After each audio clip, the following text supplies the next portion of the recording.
নমস্কার দর্শক বন্ধুরা, আমার চ্যানেলে সবাইকে স্বাগতম। আজকে আমি নিয়ে চলে এসেছি আজকে পমফ্লেটের মাছ দিয়ে আমি একটা গ্রেভি বানাবো। খুব সুন্দর ইজি রেসিপি, আপনারা এটা সিম্পলিভাবে আপনারা রান্না করবেন, খুবই সুন্দর টেস্টিফুল হবে। আর এটা এরকমভাবে আমি পমফ্লেট মাছগুলো ভালো করে পরিষ্কার করে ধুয়ে নিয়ে চলে এসেছি। এটা কিন্তু সাদা নয়, একটা মেটে কালার একটা পাওয়া যায়, সেইটা আমি নিয়ে চলে এসেছি। এটা কিন্তু এরকমভাবে বাজার থেকে নিয়ে এসলাম। তো এটা 2 পিস করে করেছি। তো এটা পরপর আমি ভেজে নিয়ে ফ্রাই করে রেখে দিয়েছি, অল্প জাস্ট ফ্রাই করেছি। তো এখন আমি সরষের তেল অল্প দিয়ে ওই করার মধ্যে আমি কালো জিরে দিয়ে ফোড়ন দিয়ে দিয়েছি। তো এর মধ্যে দিয়ে ফোড়ন দেওয়ার পরে আমি দিয়ে দিচ্ছি আমি কুচিয়ে রাখা পেঁয়াজগুলো, সেইগুলো আমি একটু লম্ব করে কেটেছিলাম, একটাই পেঁয়াজ দিয়েছি। তো এরকমভাবে পেঁয়াজটা আমি দেওয়ার পরে তারপরে আমি উপর দিয়ে দিচ্ছি আমি 2-4টে কাঁচা লঙ্কা এরকম চিড়ে আমি এটাতে উপর দিয়ে এখন এটা দিয়ে দিয়েছি। দিয়ে জাস্ট এরকমভাবে একটু নেড়ে চেড়ে এদিক ওদিক করে এবং একটু নেড়ে চেড়ে একটু সটে বা এরকমভাবে একটু লাল করে একটু ভেজে নেব।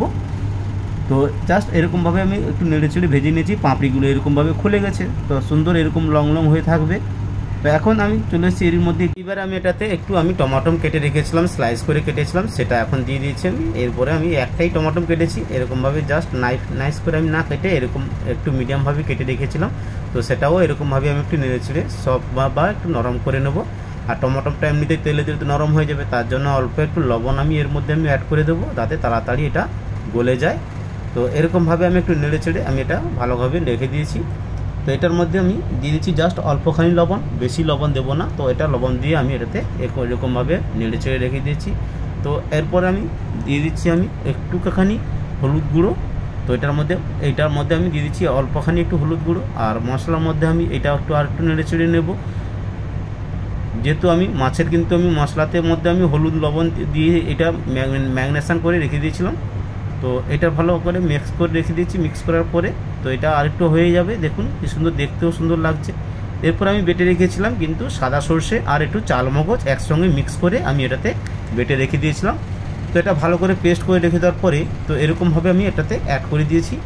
তো একটু ভালো করে এটাতে আমি গ্যাসটা স্লো করে রেখেছিলাম, কারণ এটাতে সর্ষেটা কিন্তু বা এটা যেটা আমি পেস্ট রেখেছিলাম সেটা কিন্তু কেটে যাওয়ার এরকমই সম্ভাবনা থাকে, তার জন্য আমি গ্যাসটা কিন্তু স্লো করে রেখেছি। তো এখন অল্প একটু এর মধ্যে আমি জল আমি অ্যাড করে দেবো, বাস বেশি আমি এটা কিন্তু জল বেশি দেবো না, যাতে একটু গাঢ় হবে। আর অন্য কোনো সবজিও আমি অ্যাড করবো না এর মধ্যে, অনলি মাছের উপর দিয়ে আমি এটা বানাচ্ছি।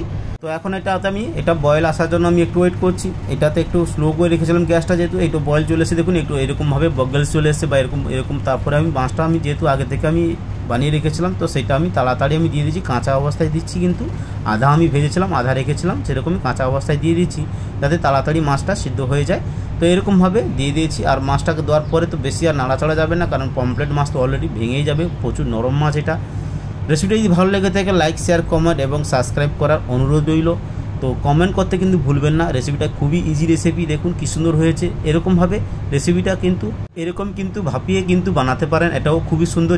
যেরকমই ইলিশ মাছ ভাপিয়ে বানানো হয় সেরকমই কিন্তু এরকমই আমি আপনাদেরকে দেখাবার জন্য আমি এটাতে কড়াইতে বানাচ্ছি।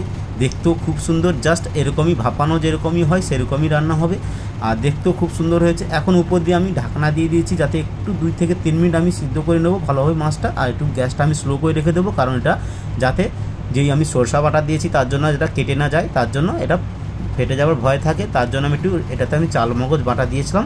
তো এখন এটা খুব সুন্দরভাবে হয়ে গেছে, বয়েল হয়ে গেছে, বা এটা তেলটাও সুন্দর সাইডে চলে এসেছে, খুব সুন্দর সেন্ট বেরোচ্ছে।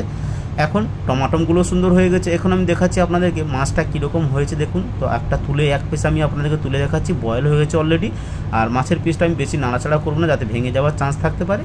তো এরকমভাবে, যেহেতু এটা নরম মাছ, তো এখন আমি এটা ভালোভাবে আমি আপনাদেরকে তুলে দেখাচ্ছি। এরকম 2 থেকে জাস্ট 3 মিনিট আপনারা এরকম ঢাকনি দেবেন, তাহলে এটা ভালোভাবে বয়েল হয়ে যাবে। দেখুন প্রেস করে আমি দেখলাম, কিন্তু বয়েল হয়ে গেছে সুন্দর, আর দেখতেও খুব সুন্দর লোভনীয় হয়েছে। কমেন্ট করতে কিন্তু ভুলবেন না, কমেন্ট করে জানাবেন কেমন হয়েছে রেসিপিটা। আপনার যদি ভালো লেগে থাকে, আরও যে নতুন আপনারা যদি কোনো চান, তাহলে আপনারা আমাকে এটা কমেন্ট করে জানাতে পারেন। এখন 2 মিনিটের জন্য আমি স্ট্যান্ডিং টাইম দিয়ে দিয়েছি। দেখুন ফিরে এসেছি, এটা বার করে নিয়েছি আমি। এত সুন্দর লোভনীয়। Thank you. ফিরছি পরবর্তী রেসিপি নিয়ে। ভালো থাকুন, সুস্থ থাকুন।